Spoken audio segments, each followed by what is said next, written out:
A little girl helped the CEO pick up papers, until he saw her birthmark on his family's table, a revelation that changes his life completely.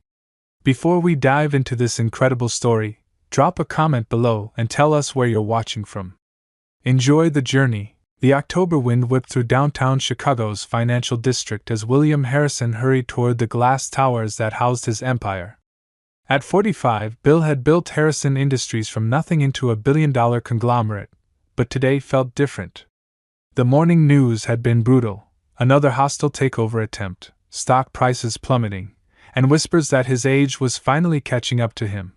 His leather briefcase felt heavier than usual as he rushed past the small park where office workers grabbed their morning coffee.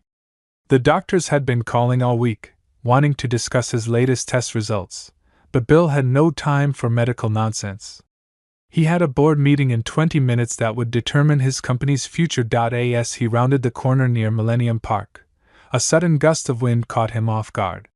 His briefcase popped open, and papers scattered everywhere: contracts, financial reports, confidential documents worth millions flying through the autumn air like confetti. "Damn it!" Bill cursed, his heart racing as he watched his life's work dancing in the wind. That's when he saw her. A tiny girl with golden curls, no more than 6 years old, was already chasing the papers with determined little steps. Her small hands grabbed document after document, her bright blue eyes focused on helping this frantic stranger. "Here, mister!" she called out in a sweet voice, clutching a stack of papers to her chest.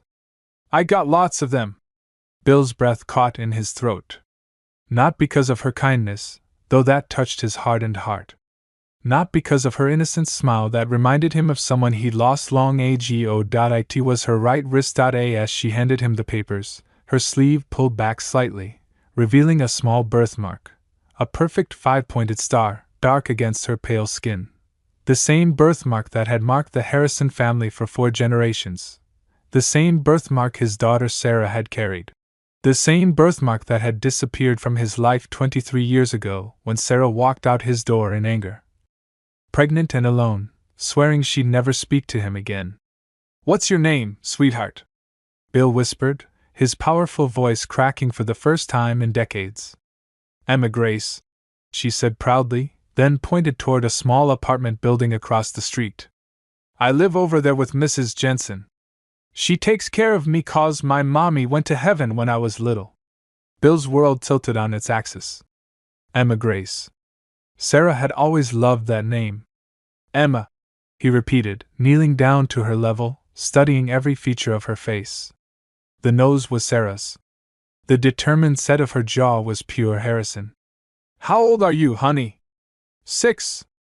I'm gonna be 7 next month.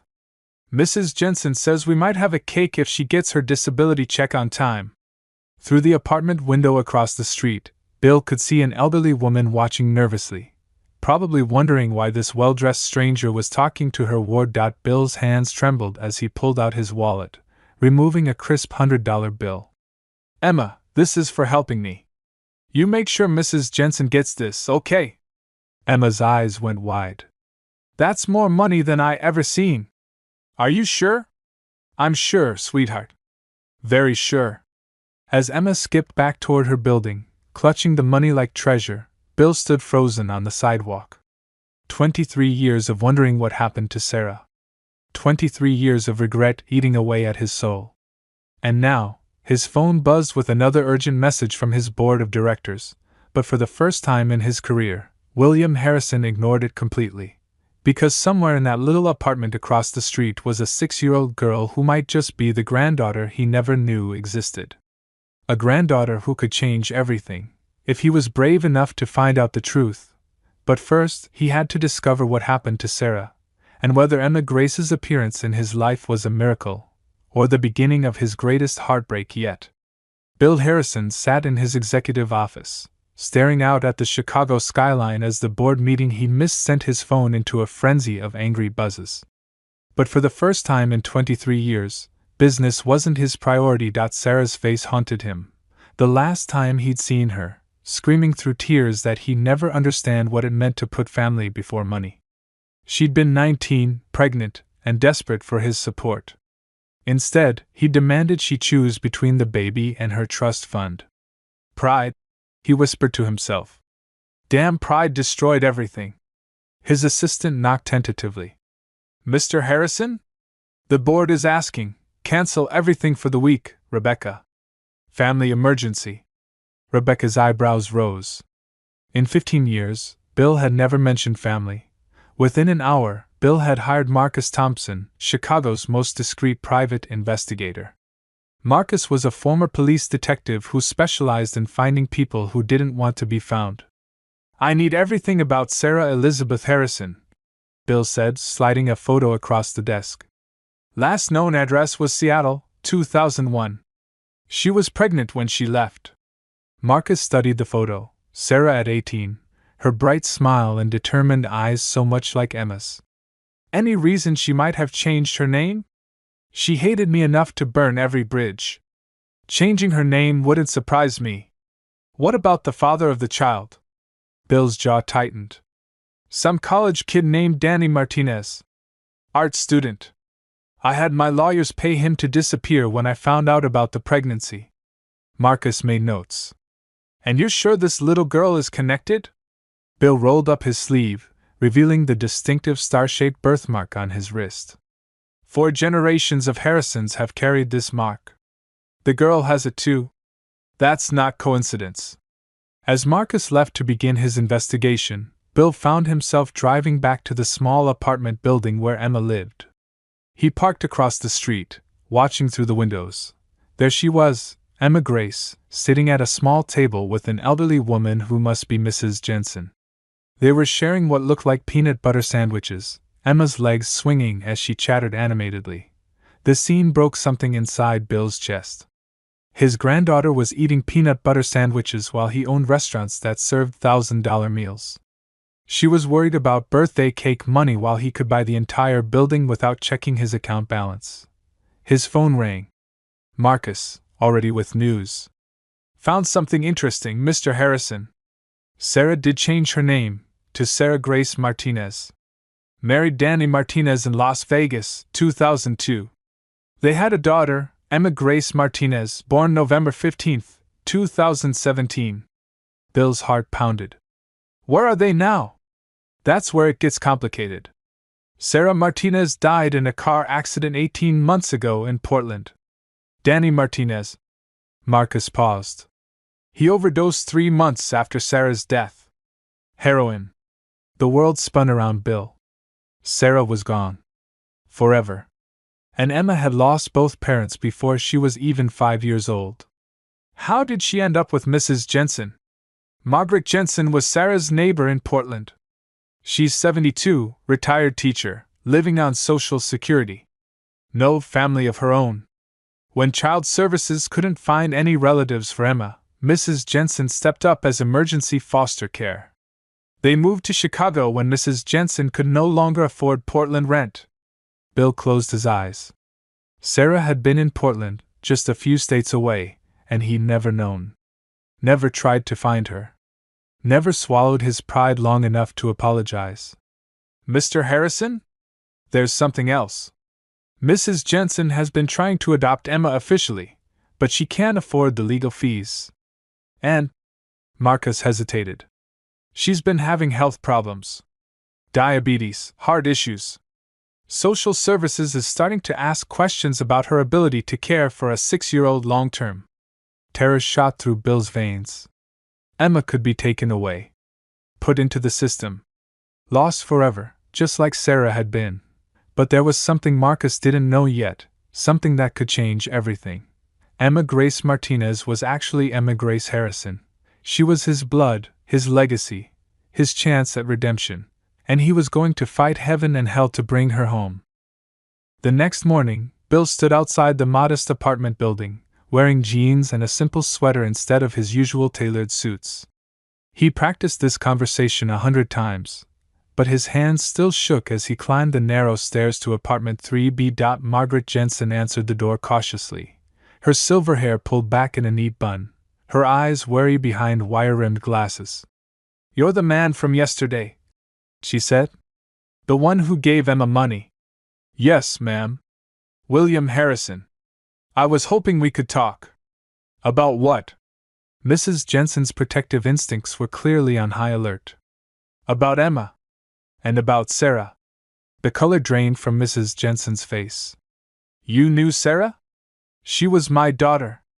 The words hung in the air like a confession. Mrs. Jensen's hand flew to her chest, and she stepped back, studying Bill's face with new understanding. Emma! She called. Come here, sweetie. Emma appeared in the doorway, still in her cartoon pajamas, her golden curls messy from sleep. When she saw Bill, her face lit up. It's the paper man. Did you lose more papers? Bill knelt down, his throat tight with emotion. No, sweetheart. I came to see you. To talk to Mrs. Jensen about something very important. Mrs. Jensen invited Bill inside, and he was struck by how clean and organized the small space was, despite its obvious age and wear. Children's books were stacked neatly on a coffee table. Emma's artwork covered the refrigerator. It was clearly a home filled with love, even if it lacked money. Emma, why don't you watch cartoons while Mr. Harrison and I talk? Mrs. Jensen suggested. As Emma settled on the couch with the remote, Mrs. Jensen led Bill to the tiny kitchen. Sarah never mentioned her father, Mrs. Jensen whispered. She said her family was dead to her. I made terrible mistakes, Bill admitted. I was young, proud, and I chose business over my daughter. When she told me she was pregnant, I gave her an ultimatum: give up the baby or lose her inheritance. She chose her child. Mrs. Jensen's eyes hardened. Good for her. Yes, Bill said quietly. Good for her. She was braver than I ever was. Why are you here now? Bill showed Mrs. Jensen the Harrison family birthmark, then gently pointed out Emma's matching mark as she sat watching television. Emma is my granddaughter, Mrs. Jensen. She's the last piece of my family I have left. Mrs. Jensen sank into a chair. Oh my God! I wondered about that birthmark. Sarah had the same one. You did right by Emma, more than right. But I know about your health problems, about the financial struggles. I know social services is asking questions. Tears filled Mrs. Jensen's eyes. I love her like she's my own granddaughter. But I'm 72, and my diabetes is getting worse. Sometimes I can barely afford her medicine when she gets sick, let alone proper food or clothes. I lie awake at night terrified they'll take her away from me. What if they didn't have to? Mrs. Jensen looked up sharply. What if Emma could have everything she needs, medical care, education, security, while still having you in her life? What if you didn't have to choose between loving her and being able to provide for her? What are you suggesting? Bill took a deep breath. I want to be part of Emma's life. I want to provide for her, make sure she has every opportunity Sarah never got because of my pride. But I'm not trying to take her away from you. You're the only mother figure she's known. I'm asking if we can work together. From the living room came Emma's sweet voice. Mrs. Jensen, the man on TV has the same mark as me.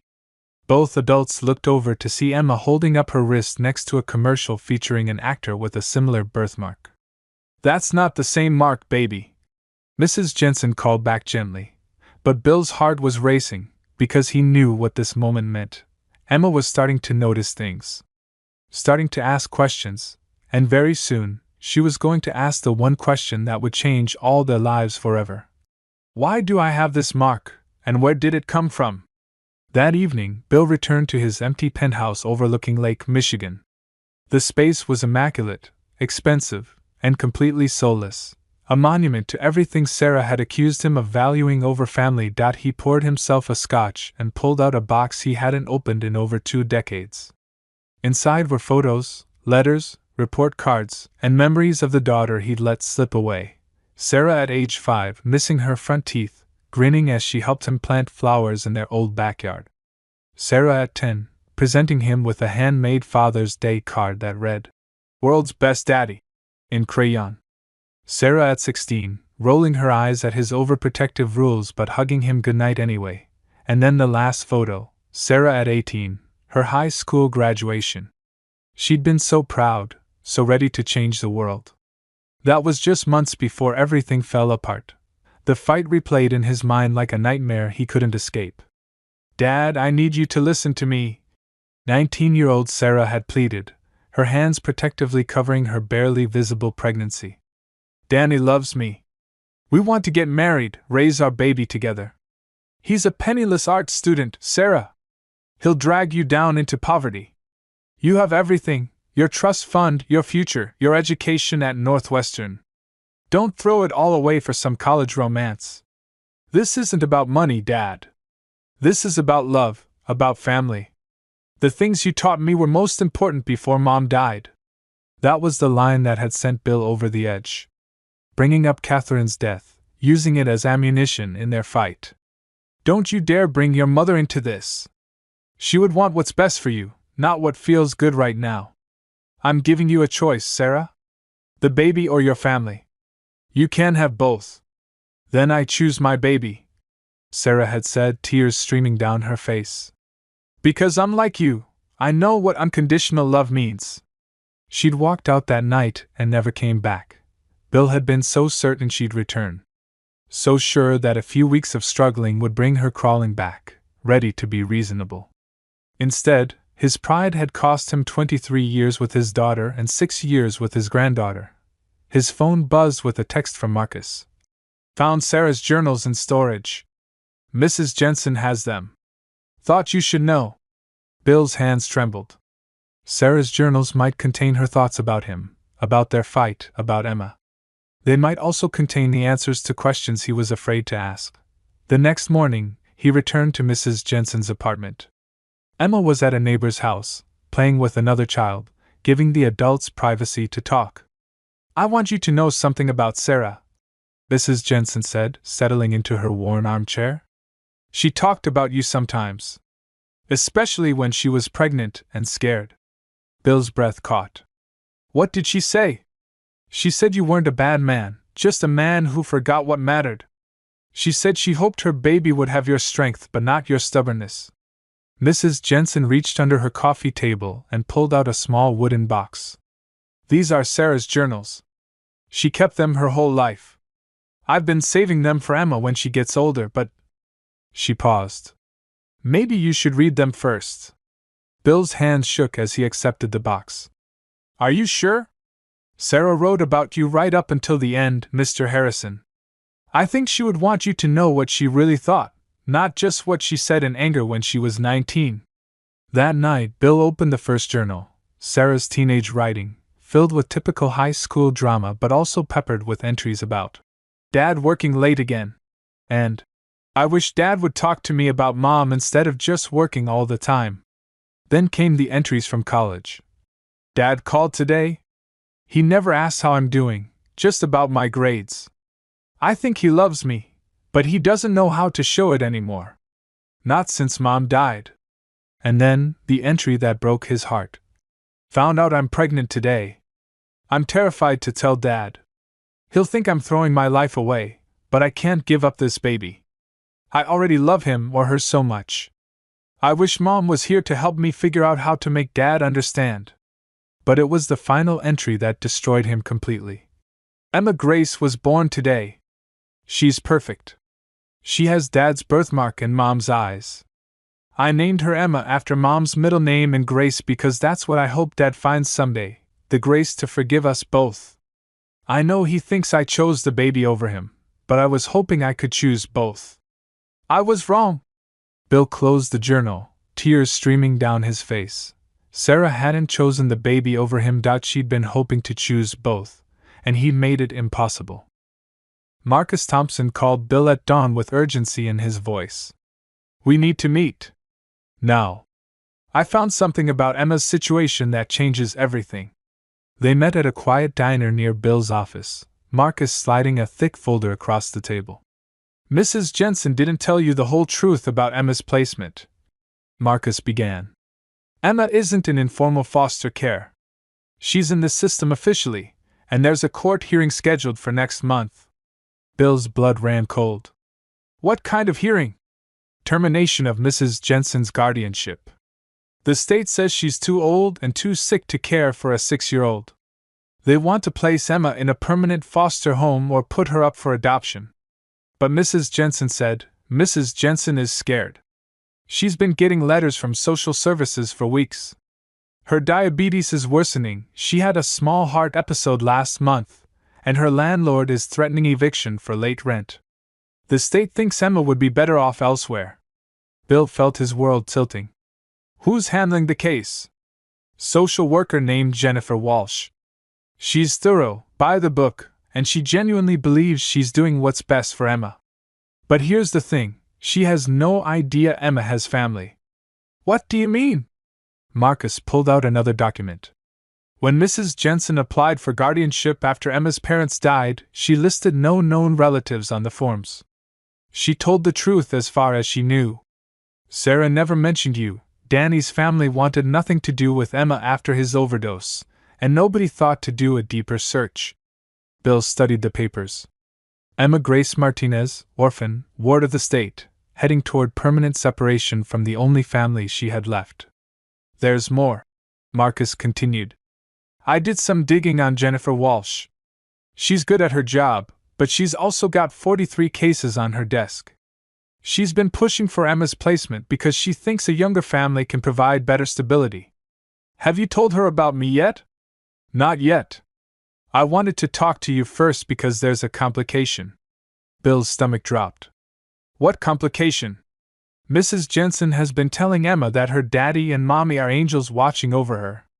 Emma doesn't know she has any other family. If you suddenly appear claiming to be her grandfather, it's going to be traumatic and confusing. So what do you suggest? We need to move carefully. First, we establish paternity through DNA testing. Then we work with Mrs. Jensen to gradually introduce the idea that Emma has a grandfather who wants to be part of her life. Finally, we present a united front to social services, you as the biological family member, and Mrs. Jensen as the caregiver Emma trusts. Bill nodded, but Marcus wasn't finished. There's one more thing. Jennifer Walsh has already identified a potential adoptive family for Emma. The Richardsons, young couple, financially stable, good references. They've been trying to adopt for 3 years. They want Emma specifically? They've requested to meet her. If that meeting goes well, and if Mrs. Jensen's guardianship is terminated, Emma could be placed with them within weeks. Bill's hands clenched into fists. Some strangers wanted to take his granddaughter, raise her as their own, erase every trace of her connection to Sarah and the Harrison family. How long do we have? The court hearing is October 30th. That's 3 weeks. Then we have 3 weeks to prove that Emma belongs with her family. But as Bill left the diner, a terrible thought occurred to him. What if the Richardsons really could provide a better life for Emma? What if a loving young couple was better than a 45-year-old workaholic grandfather and a 72-year-old diabetic? What if fighting for Emma was actually hurting her? That evening, Bill sat in his car across from Emma's apartment building again, watching her through the window as she helped Mrs. Jensen prepare dinner. Emma was laughing at something, her small hands animated as she told a story. His phone buzzed with an email from his assistant. Board meeting tomorrow at 9 a.m. Stock prices down 12%. Investors demanding answers about your recent absences. For 23 years, Bill had put business first. It had cost him his daughter. He deleted the email without responding. He wouldn't make the same mistake with Emma. But first, he had to figure out how to tell a 6-year-old girl that her whole life was about to change, again. The DNA results came back on a rainy Thursday morning, confirming what Bill's heart already knew. Emma Grace Martinez was 99.97% certain to be his biological granddaughter. But it was the phone call from Marcus that same afternoon that changed everything. Bill, I need you to sit down. I found Sarah's medical records from Portland General Hospital. Her medical records? Why, Sarah didn't die in a random car accident, Marcus interrupted. She was driving herself to the emergency room. She'd been having chest pains for weeks but couldn't afford to see a doctor. She was uninsured, working 2 minimum-wage jobs to support Emma and Danny's drug habit. Bill's vision blurred. What are you saying? Sarah had a massive heart attack while driving. The car accident was secondary. She was trying to get help, but it was too late. The phone slipped from Bill's numb fingers. Sarah had died because she couldn't afford medical care. His daughter, his brilliant, beautiful daughter who should have inherited millions, had died because she was too poor to see a doctor. There's more, Marcus continued when Bill picked up the phone. I found her employer records. Sarah was working at a diner and cleaning offices at night. She'd been trying to save money to get Danny into rehab. She wrote letters to several addiction centers, begging for payment plans. Bill closed his eyes, picturing Sarah, who used to have everything, scrubbing floors at night to try to save the man who was destroying their family with his addiction. The medical examiner's report shows she'd been having symptoms for months. Her coworkers said she'd been clutching her chest during shifts, but she always said she couldn't afford to miss work. Why didn't Mrs. Jensen tell me this? She doesn't know the details. She just knows Sarah collapsed and there was a car accident. The full medical reports weren't released to her. Bill stared out his office window at the city below. While Sarah was dying from an untreated heart condition, he'd been closing deals and accumulating wealth he didn't need. While his daughter was begging for payment plans at drug treatment centers, he'd been buying his third vacation home. Sir? There's something else. Bill braced himself. I found a letter Sarah wrote to Emma but never sent. Mrs. Jensen found it in Sarah's things and has been saving it. She thinks you should read it. An hour later, Bill sat in Mrs. Jensen's kitchen while Emma napped, holding a sealed envelope addressed to My beautiful Emma, in Sarah's familiar handwriting. She wrote this about a month before she died, Mrs. Jensen explained. I think she had a feeling something was wrong with her health. With trembling hands, Bill opened the letter.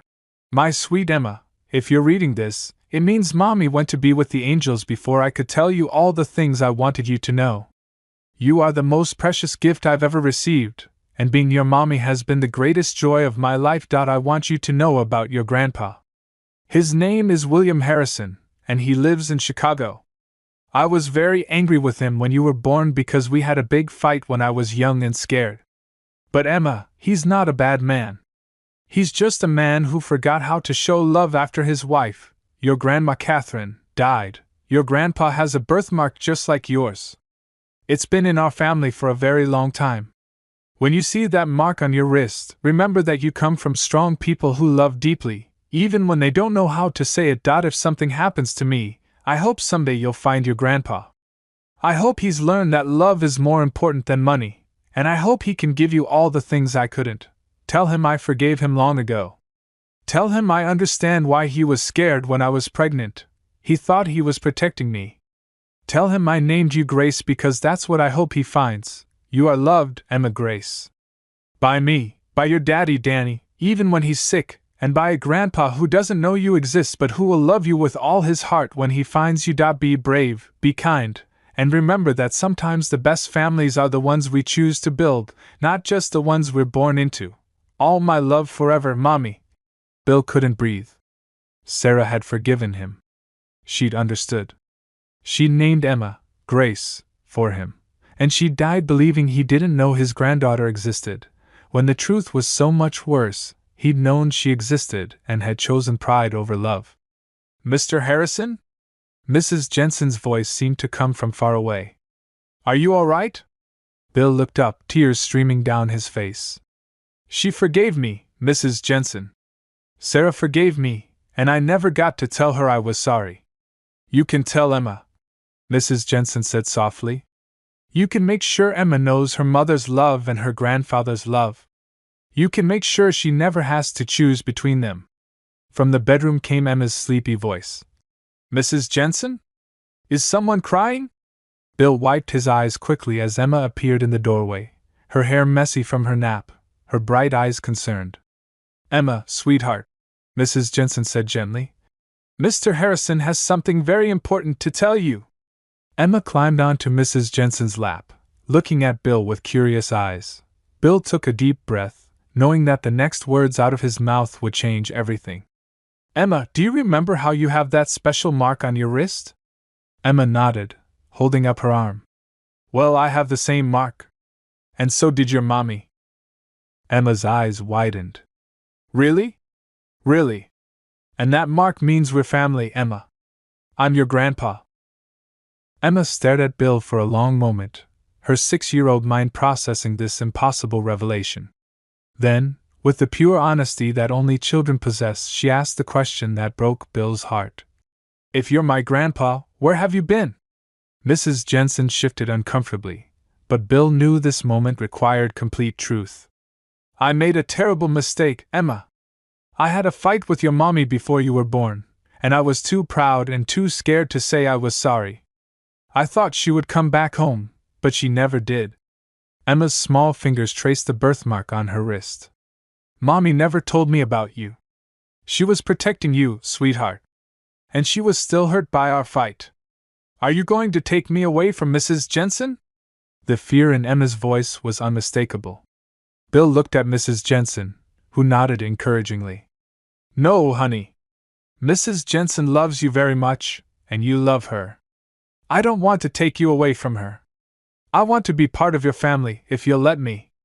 Emma slipped off Mrs. Jensen's lap and walked over to Bill, studying his face with the intensity only children could manage. Do you have pictures of my mommy when she was little? Bill's throat tightened. I do. Lots of them. Would you like to see them? Emma nodded solemnly. The next few hours passed in a blur of photo albums, stories, and tentative bonding. Bill showed Emma pictures of Sarah learning to ride a bike, Sarah's first day of school, Sarah winning a spelling bee. With each photo, Emma's eyes grew wider, hungry for these glimpses of the mother she'd lost so young. She looks like me, Emma whispered, pointing to a photo of 7-year-old Sarah missing her front teeth. She does. And you have her brave heart. What's a brave heart? It means you're not afraid to love people, even when loving them is scary or hard. Emma considered this seriously. Mrs. Jensen says I have a brave heart too. Mrs. Jensen is very smart. As the evening wore on, Emma gradually warmed to Bill's presence. She showed him her drawings, her favorite books, and the small stuffed elephant that had been her comfort since Sarah's death. His name is Peanut, Emma explained. Mommy gave him to me when I was scared of the dark. That's a perfect name, Bill said, remembering how Sarah had named all her stuffed animals after foods when she was little. When it was time for Emma's bath and bedtime routine, Bill prepared to leave, but Emma surprised him. Grandpa Bill? Can you read me a story? Mrs. Jensen's eyes filled with tears at the simple request. This was the first time Emma had called him Grandpa. Bill read Goodnight Moon, in a voice rough with emotion, while Emma curled against his side on her small bed. When she fell asleep, he sat there for a long time, just watching her breathe, trying to memorize every detail of this moment. She's Sarah all over again, Mrs. Jensen whispered from the doorway. Mrs. Jensen, I need you to know something. I'm going to fight for Emma, but I'm not fighting against you. I want us to be a team. What do you mean? I mean, I want to hire the best lawyers, pay for whatever medical care you need, and make sure Emma never has to choose between the people who love her. But I need your help to make the court understand that Emma belongs with family. Mrs. Jensen wiped her eyes. I've been so scared, Mr. Harrison. I love her so much, but I know I can't give her everything she needs. I lie awake at night terrified they'll put her with strangers. That's not going to happen. I promise you that. But as Bill drove home that night, he couldn't shake the feeling that he was making promises he might not be able to keep. The legal system had its own ideas about what was best for Emma, and being a wealthy grandfather didn't automatically make him a suitable guardian. He thought about Sarah's letter, about her hope that he'd learn to value love over money. Tomorrow, he would find out if 23 years had taught him enough to be the grandfather Emma deserved. The next morning brought the first challenge. Jennifer Walsh, the social worker, called Mrs. Jensen requesting an immediate home visit. She'd heard about Bill's involvement and wanted to assess the situation. Mrs. Jensen, Jennifer said, settling into the worn living room chair with her clipboard. I understand Emma has been in contact with someone claiming to be her grandfather? He's not claiming anything, Mrs. Jensen replied firmly. He is her grandfather. He has the DNA test to prove it. Jennifer made notes. And where has this grandfather been for the past 6 years of Emma's life? Bill, who had arrived early for the meeting, stepped forward. I've been making the biggest mistake of my life, Ms. Walsh. I lost my daughter 23 years ago because of my pride, and I've been searching for her ever since. I only found Emma by accident last week. Jennifer studied Bill with professional skepticism. Mr. Harrison, you're asking me to believe that a man of your resources couldn't find his own daughter for over 2 decades? I'm asking you to believe that sometimes pride and fear can make even smart people do incredibly stupid things. And now you want custody of a 6-year-old girl you've known for 1 week? I want Emma to be safe, loved, and cared for by people who put her needs first. Whether that's me, Mrs. Jensen, or both of us working together. Jennifer turned to Emma, who was sitting quietly on the couch, clearly sensing the tension in the room.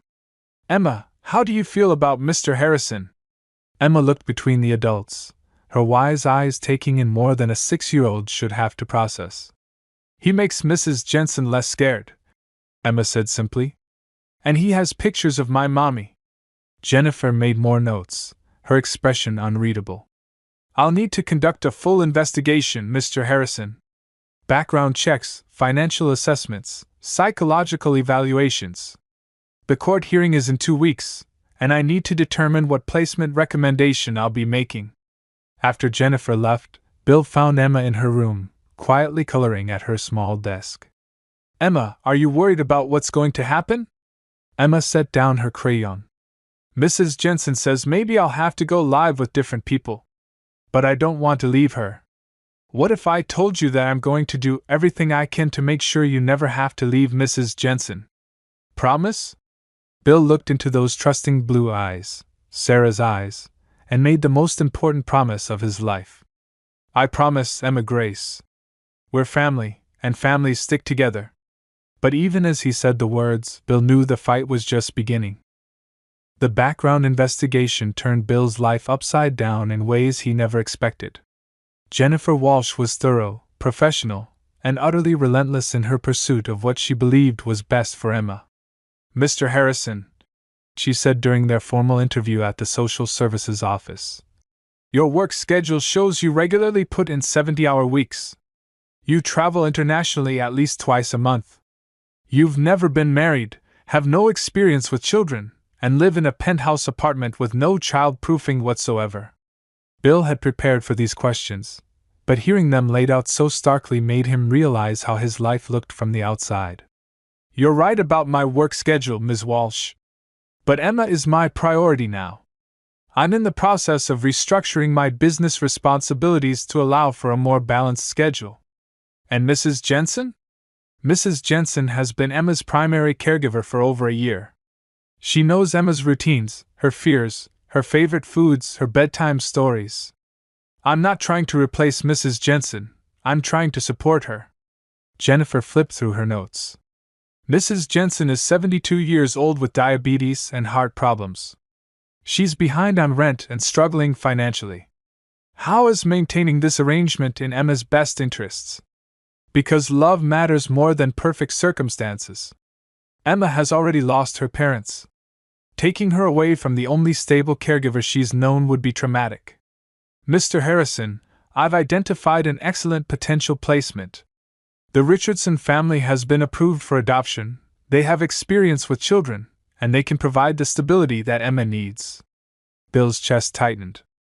They're strangers, Ms. Walsh. I'm Emma's family. You're a stranger too, Mr. Harrison. You've known Emma for less than 2 weeks. That night, Bill couldn't sleep. He paced his penthouse, looking out at the city lights, trying to figure out how to convince a system that valued stability over blood ties, procedures over love. His phone rang at 2 a.m. Mrs. Jensen, crying? Mr. Harrison, Emma woke up screaming. She had a nightmare that people were taking her away. She's terrified. Bill threw on clothes and raced across the city. He found Emma curled in Mrs. Jensen's arms, her small body shaking with residual fear. Grandpa Bill? Emma's voice was tiny in the darkness. I'm here, sweetheart. In my dream, the lady with the clipboard took me to a house where I didn't know anybody. And you and Mrs. Jensen couldn't find me. Bill knelt beside the bed, taking Emma's small hand in his. Emma, look at me. That's not going to happen. Do you know why? Emma shook her head. Because I'm a very stubborn man, and when stubborn men love someone, they don't give up. Ever. Promise? I promise. But as Emma finally fell back to sleep, Mrs. Jensen pulled Bill aside.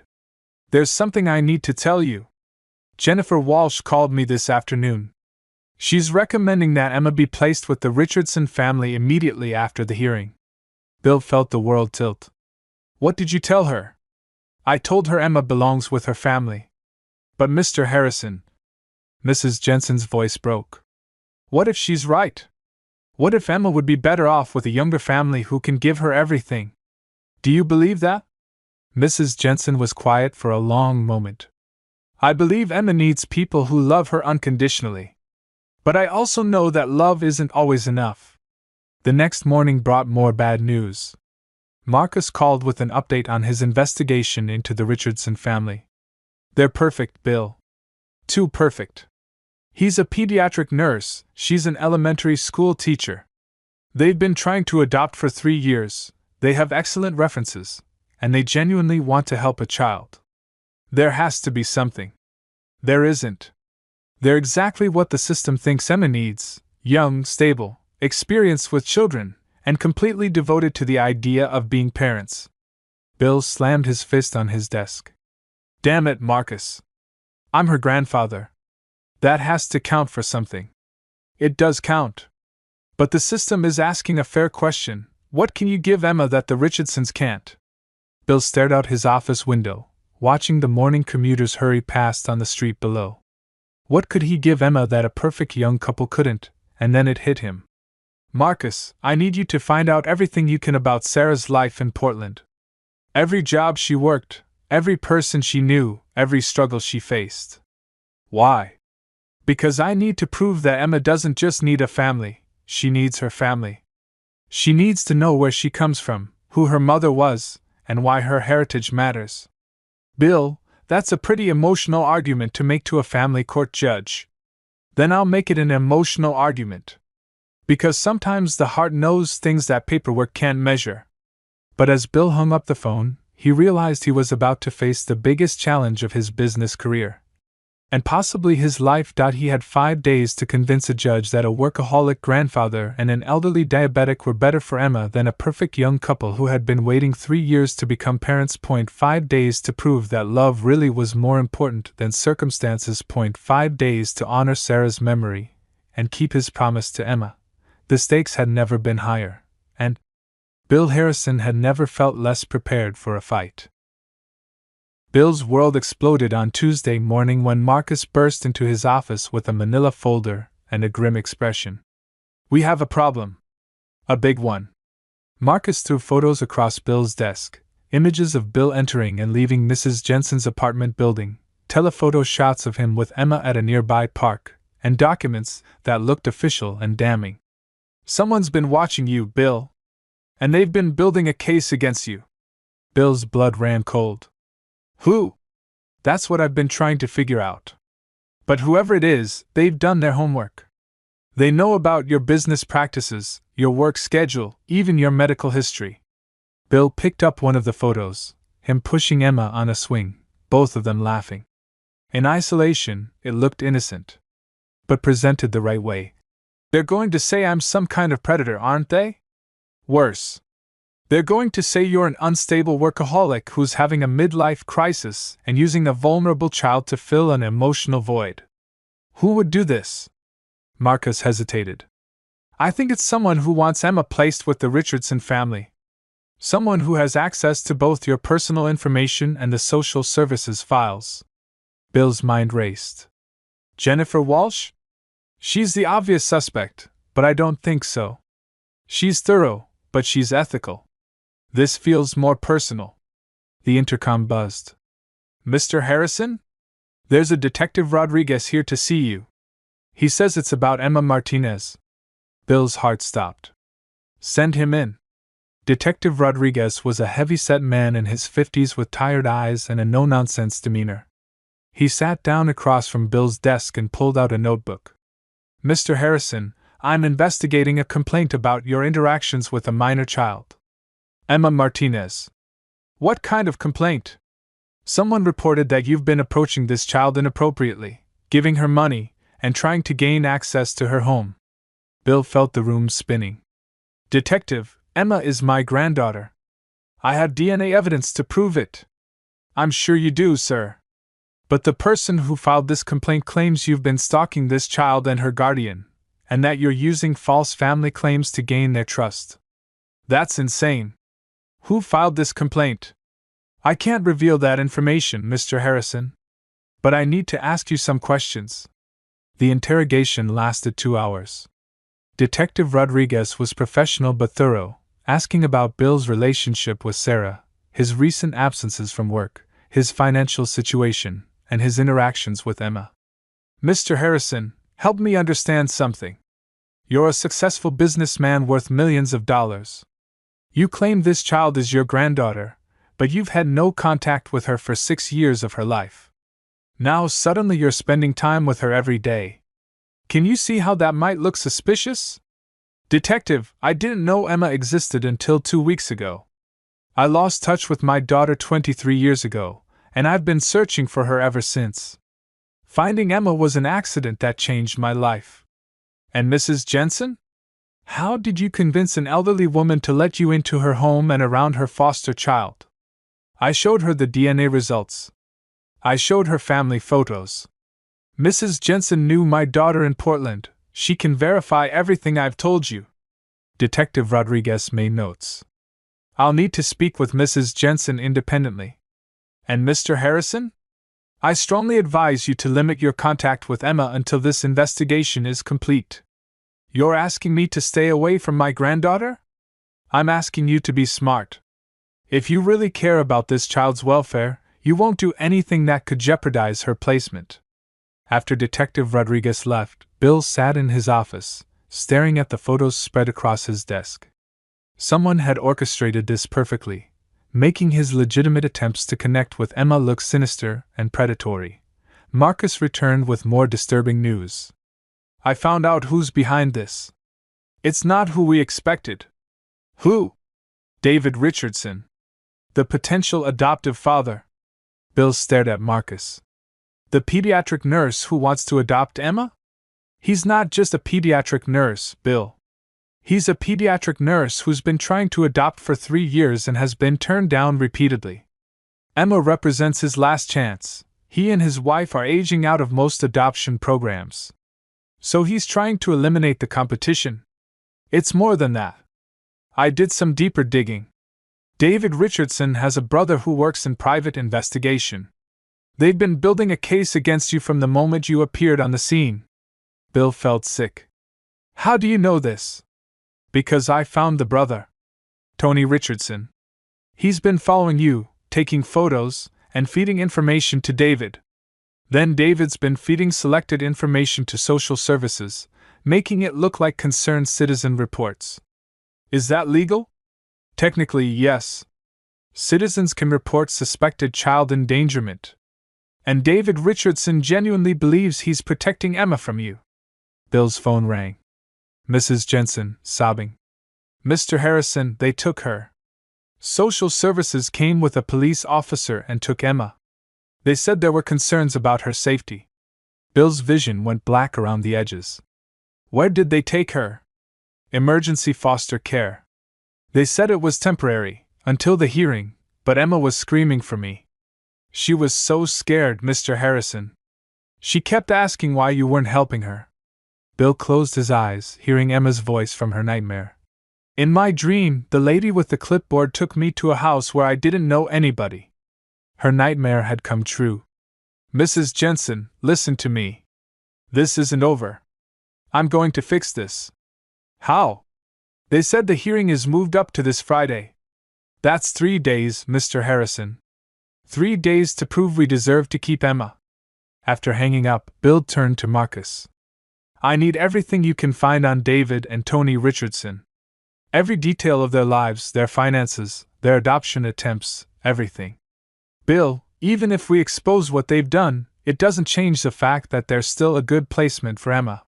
The court might decide that regardless of their methods, they're still the better option. Then we need to prove they're not. How? Bill stared out his window at the city below, thinking about Sarah's letter, about Emma's trust, about the promise he'd made to a 6-year-old girl who was now sitting in a stranger's house, wondering why her grandfather had let her down. By showing the court that sometimes being perfect on paper doesn't mean you're perfect for a child. And by proving that Emma already has a family, she just needs the system to recognize it. But as Bill began planning his legal strategy, one terrible thought kept echoing in his mind. What if the Richardsons were right? What if Emma really would be better off with them? What if his fight to keep her was really just selfish pride, exactly like the pride that had cost him Sarah 23 years ago? Marcus called at 3 a.m. with the breakthrough they'd been desperately seeking. "Bill, I found something. You need to get to my office now." Bill threw on clothes and raced through the empty Chicago streets, his mind churning with possibilities. Marcus was waiting with a pot of coffee and a stack of documents that would change everything. "I found out why David and Susan Richardson have been rejected for adoption 3 times," Marcus said, sliding a folder across his desk. Bill opened it to find psychiatric evaluations, home study reports, and court documents dating back 5 years. "David Richardson has an obsessive personality disorder," Marcus continued. "Not dangerous, but problematic. He becomes fixated on things he wants and can't let go. The adoption agencies flagged it as a potential issue." Bill read through the psychological evaluation. "It says he has difficulty accepting rejection and tends to view obstacles as personal attacks. Now look at this." Marcus showed him another document. "Susan Richardson has been having second thoughts about adoption for the past year. She's been seeing a therapist about her marriage and her doubts about becoming a mother. So they're not the perfect couple they appear to be? That's not the worst part, Bill. Look at this." Marcus pulled out a recording device. "I managed to get Tony Richardson to talk. He thought he was meeting with a potential client for private investigation services. I recorded the conversation." Marcus pressed play, and they heard Tony Richardson's voice, casual and unguarded. "Yeah, my brother's been obsessed with this kid for months. Ever since their social worker showed them her photo, he's been planning their whole life around her. Susan's getting freaked out by it, honestly. David's got Emma's room already set up, bought her clothes, even enrolled her in school. The kids never even met them." Bill's stomach turned. "He's treating Emma like an object he's going to acquire. It gets worse. Listen to this part." Tony's voice continued. "When this grandfather guy showed up, David went ballistic. Started talking about how some rich old man was trying to steal his daughter. That's when he asked me to dig up dirt on the guy. I told him it was crazy, but David's convinced this Emma kid is meant to be his." Marcus stopped the recording. "Bill, David Richardson isn't just trying to adopt Emma. He's obsessed with her. This isn't about giving a child a loving home, it's about David getting what he wants." Bill felt a chill run down his spine. "Have they had any contact with Emma? That's what I'm trying to find out. But there's something else." Marcus pulled out another document. "I found David's browser history. He's been researching Emma online, looking up her school records, her medical history, even trying to find photos of her. That's stalking behavior." "It is. And here's the kicker, he's been doing this for 8 months, since before Emma was even available for adoption. He somehow got access to her file while she was still with Mrs. Jensen." Bill's mind raced. How did he get access to confidential files? That's what I'm still working on. "But Bill, there's something else you need to know. I found out where Emma is staying." "Where?" "Emergency foster care with the Morrison family. But here's the thing. The Morrisons are friends of the Richardson family. They've been told this is a temporary placement before Emma goes to the Richardsons." Bill felt his blood pressure spike. "So Emma is essentially already in their custody network?" "Effectively, yes. And Bill, I spoke to the Morrisons' neighbor. Emma's been crying for Mrs. Jensen every night. She's not eating, barely sleeping. They're considering sedation if she doesn't calm down." Bill stood up abruptly. "I need to see her." "You can't. The restraining order is still in effect. What restraining order? Marcus looked uncomfortable. The one David Richardson filed yesterday.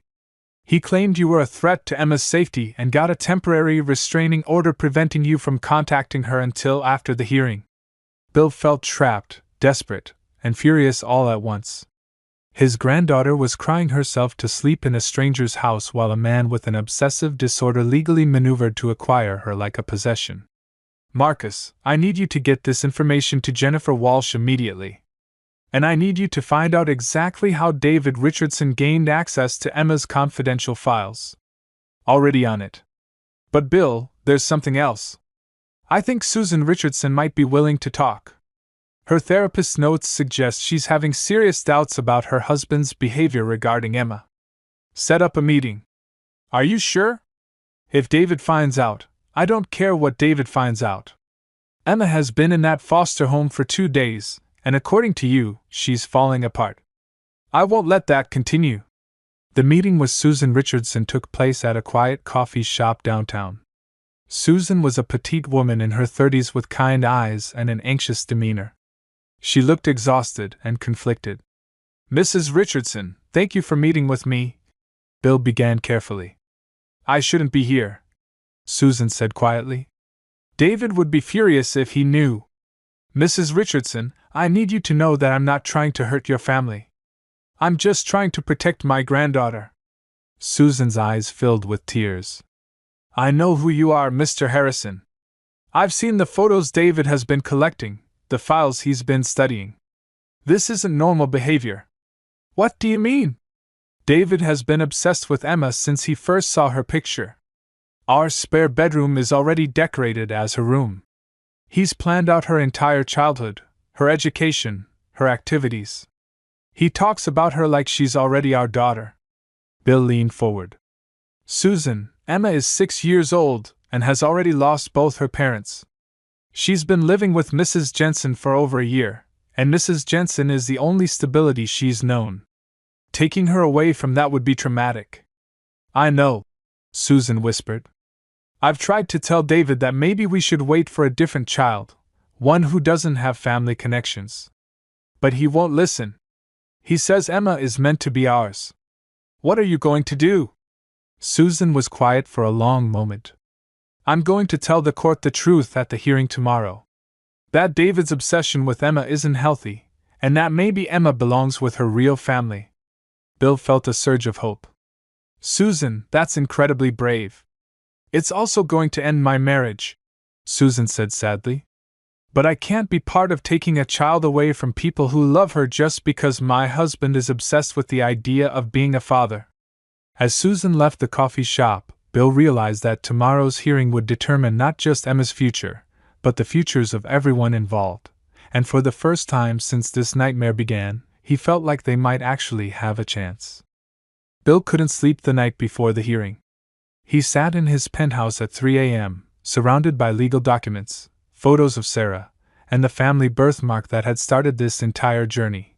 His phone buzzed with a text from Mrs. Jensen. Can't sleep either. Praying for Emma. Bill drove to Mrs. Jensen's apartment, finding her sitting in her kitchen with a cup of tea and Emma's drawings spread across the table. I keep looking at these, Mrs. Jensen said, touching a crayon drawing Emma had made of the three of them holding hands. She drew this after you told her you were her grandfather. She was so happy. Bill sat down across from her. Mrs. Jensen, no matter what happens tomorrow, I want you to know that you saved Emma's life. When she had nobody, you became her family. I've been thinking about something, Mrs. Jensen said quietly. About what's really best for Emma. Bill's heart clenched. What do you mean? The Richardsons are young, healthy, financially stable. They can give Emma opportunities one never could. Maybe the system is right. Mrs. Jensen, don't do this. Don't give up now. I'm 72 years old with diabetes and heart problems. I can barely afford rent, let alone college funds or medical emergencies. Emma deserves better than a grandmother who might not live to see her graduate high school. Bill reached across the table and took her hand. Emma deserves people who love her unconditionally. People who see her as Emma, not as a solution to their own problems. You've given her that love every day for over a year. But what if love isn't enough? Then we make it enough. Mrs. Jensen, I want to ask you something, and I need you to really think about your answer. Mrs. Jensen looked up at him. If Emma could choose where to live, what do you think she would choose? Mrs. Jensen was quiet for a long moment. She'd choose to stay with me and have you as her grandfather. She'd choose for us all to be a family together. Then that's what we fight for tomorrow. At 6 a.m., Bill's phone rang. Marcus, with last-minute intelligence. Bill, I found out how David Richardson accessed Emma's files. Jennifer Walsh's computer was hacked. Someone with advanced technical skills broke into the social services database and accessed Emma's entire case file. Tony Richardson? Has to be. And Bill, there's more. I found Susan Richardson's therapist. She's willing to testify about David's obsessive behavior if needed. What about Emma? How is she doing? Marcus's pause told Bill everything he needed to know. Not good. The Morrisons say she's been asking for you and Mrs. Jensen constantly. She's not eating, not sleeping well. They're concerned about her emotional state. Bill felt physically ill. I need to see her before the hearing. You can't. The restraining order. I don't care about the restraining order. My granddaughter is falling apart, and I'm the only family she has left. At 7 a.m., Bill made a decision that could either save Emma or destroy any chance of custody. He drove to the Morrison house, knowing that violating the restraining order could result in his arrest. Through the front window, he could see Emma sitting at the breakfast table, staring at a bowl of cereal she wasn't eating. She looked tiny and lost, nothing like the bright, curious child he met just 2 weeks ago. Bill knocked on the door. Mrs. Morrison answered, looking surprised and concerned. Mr. Harrison? You're not supposed to be here. I know. But I need Emma to know I haven't abandoned her. Can I please just talk to her for 5 minutes? Mrs. Morrison looked torn. She's been asking for you constantly. She thinks you don't want her anymore. Emma appeared behind Mrs. Morrison, her eyes wide and hopeful. Grandpa Bill? You came back. Bill knelt down as Emma ran into his arms, her small body shaking with relief. I'm so sorry, sweetheart. I've been trying to come see you, but there were some legal things I had to take care of. I thought you left me like everyone else. Emma whispered against his chest. Emma, look at me. Bill pulled back so she could see his face. I will never leave you. Do you understand? Never. Today we're going to court, and I'm going to tell the judge that you belong with your family. With you and Mrs. Jensen? With me and Mrs. Jensen. Emma showed him her wrist, the small birthmark that had brought them together. We match. We match, Bill confirmed. And that means we belong together. Mrs. Morrison cleared her throat. Mr. Harrison, I have to call this in. But I want you to know that Emma belongs with people who love her like you do. As Bill left the Morrison house, he knew he'd probably just complicated their case even further. But he also knew that Emma needed to understand she wasn't abandoned, that she was loved, and that today's hearing was about bringing her home. At 8 a.m., Bill met with his attorney, David Chen, one of Chicago's top family law specialists. Bill, visiting Emma this morning was incredibly risky, David said as they prepared for court. If David Richardson's attorney finds out, they'll use it to argue that you're unstable and disregard legal boundaries. Let them. Emma needed to know I haven't given up on her. Okay, here's our strategy. We're going to present 3 arguments. First, Emma has the right to remain with her known family. Second, Mrs. Jensen has provided excellent care and Emma's emotional well-being depends on continuity.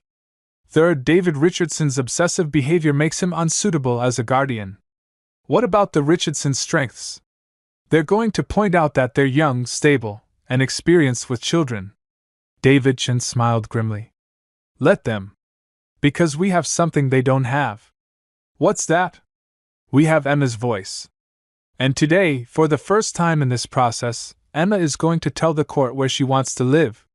As they walked toward the courthouse, Bill thought about Sarah's letter, about Emma's nightmares, about Mrs. Jensen's fierce love, and about the promise he'd made to a 6-year-old girl. Today, he would either keep that promise or fail Emma the same way he'd failed Sarah.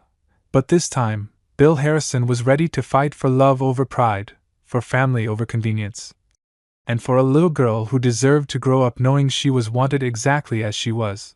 The hearing was about to begin, and everything hung in the balance.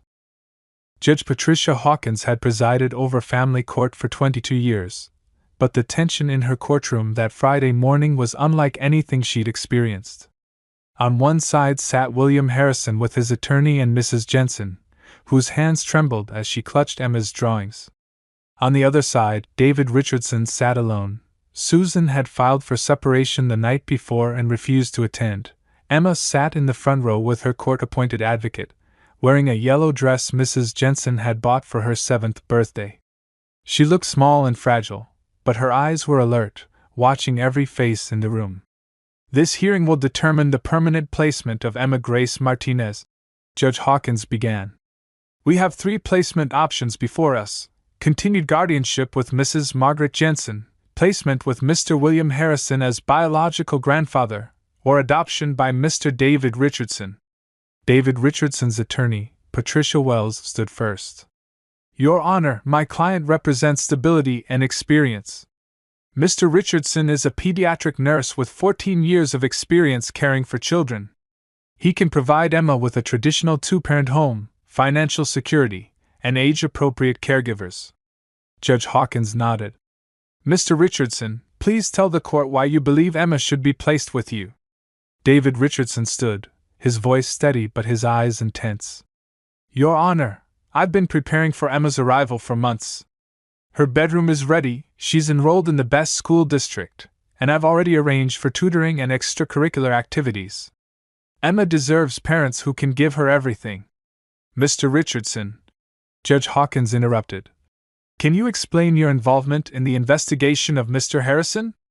David shifted uncomfortably. "I was concerned about a stranger approaching Emma. I felt it was my duty to protect her.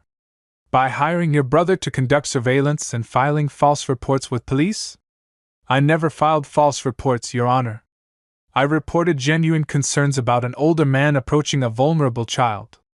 Bill's attorney, David Chen, stood for cross-examination. "Mr. Richardson, how many times have you met Emma?" We were waiting for the proper legal channels." "So you've never met her? But you've prepared a bedroom for her, enrolled her in school, and planned her entire future. Don't you find that unusual?" "I find it responsible."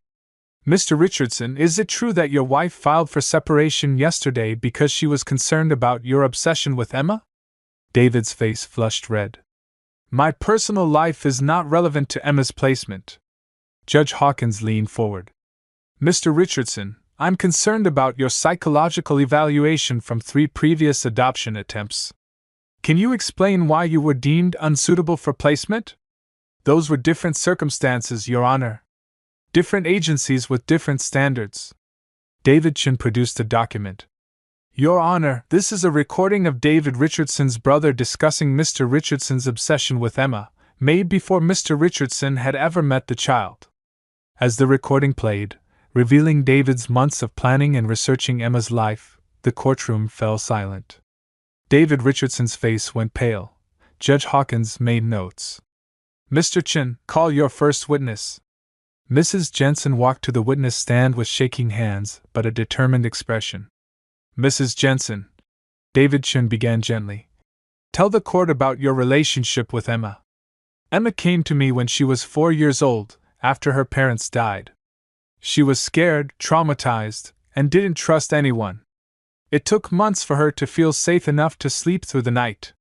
"How has Emma responded to Mr. Harrison?" "She calls him Grandpa Bill. When he showed her pictures of her mother, Emma cried happy tears for the first time since Sarah died. She finally understood where she came from." "Mrs. Jensen, are you capable of continuing to care for Emma?" Mrs. Jensen's voice broke slightly. "I love Emma more than my own life, but I'm 72 and my health isn't perfect. However, with Mr. Harrison's support, I believe Emma can have the best of both worlds: family who knows her history and stability for her future." David Richardson's attorney tried to discredit Mrs. Jensen's health and financial situation, but her love for Emma was undeniable. Next, Bill took the stand. "Mr. Harrison," his attorney began, "tell the court about your relationship with Emma's mother." Bill's voice was thick with emotion. "Sarah was my daughter, and I failed her. 23 years ago, I chose pride over love, and I lost her forever. I won't make that mistake with Emma. What can you offer Emma that others cannot? I can offer her the truth about her mother. I can give her Sarah's journals, her photographs, her family history. I can make sure she knows she's loved not because she's convenient, but because she's family. Mr. Harrison, you're a busy executive. How will you balance work and childcare? I've already restructured my business responsibilities. Emma is my priority now. But I'm not asking to raise Emma alone. Mrs. Jensen has been her mother figure for over a year. Emma needs both of us." Patricia Wells cross-examined aggressively, questioning Bill's parenting experience and his long absence from Emma's life. But Bill remained calm, always bringing the focus back to Emma's needs and Sarah's memory. Then came the moment everyone had been waiting for. "Your Honor," Davidson said, "we request that Emma be allowed to speak for herself." Judge Hawkins looked at Emma's advocate, who nodded. "Emma, can you come up here?" Emma walked to the witness stand, looking tiny in the large chair. Judge Hawkins spoke gently. "Emma, do you understand why we're here today?" Emma nodded solemnly. "You're deciding where I'm going to live." "That's right." "Emma, where do you want to live?" Emma looked around the courtroom, her eyes stopping on each adult who wanted to control her future. "I want to live with Mrs. Jensen because she takes care of me when I'm scared and she makes the best peanut butter sandwiches. And I want Grandpa Bill to be my family because he has pictures of my mommy and he has the same mark as me." Emma held up her wrist, showing the birthmark. "Mrs. Jensen says families are people who love you no matter what. Grandpa Bill and Mrs. Jensen love me no matter what." Judge Hawkins leaned forward. "Emma, do you know Mr. Richardson?" Emma looked at David Richardson and shook her head. "He wants me to live with him, but I don't know him. He's not my family." "How do you know Mr. Harrison is your family?" Emma smiled for the first time all day. "Because when I see him, I don't feel scared anymore. And because he keeps his promises." After Emma returned to her seat, Judge Hawkins called a brief recess. When court resumed, her expression was determined. "I've heard compelling arguments from all parties, but this case ultimately comes down to one question: what is in Emma's best interests?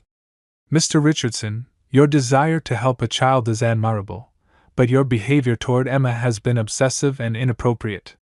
Preparing for a child's arrival before meeting them, researching their personal history without permission, and manipulating legal processes are not the actions of a suitable guardian. Mr. Harrison, your absence from Emma's life is concerning, but your efforts to support both Emma and Mrs. Jensen demonstrate genuine commitment to Emma's welfare rather than your own desires. Mrs. Jensen, your love for Emma is evident, and Emma's attachment to you is profound. However, your age and health limitations require additional support.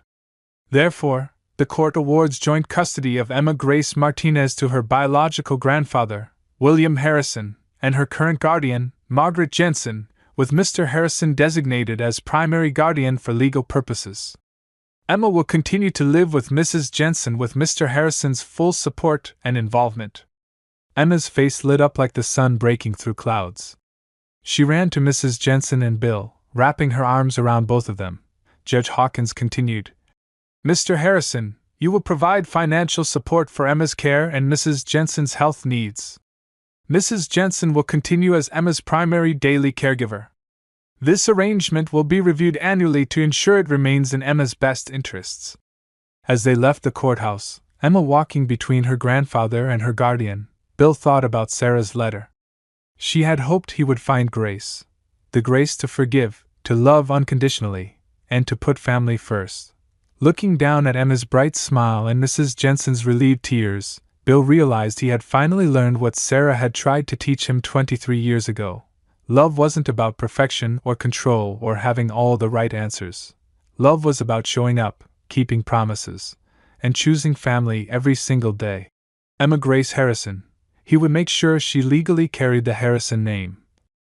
Would grow up knowing exactly where she came from and how much she was wanted, and somewhere, Bill believed, Sarah was smiling too.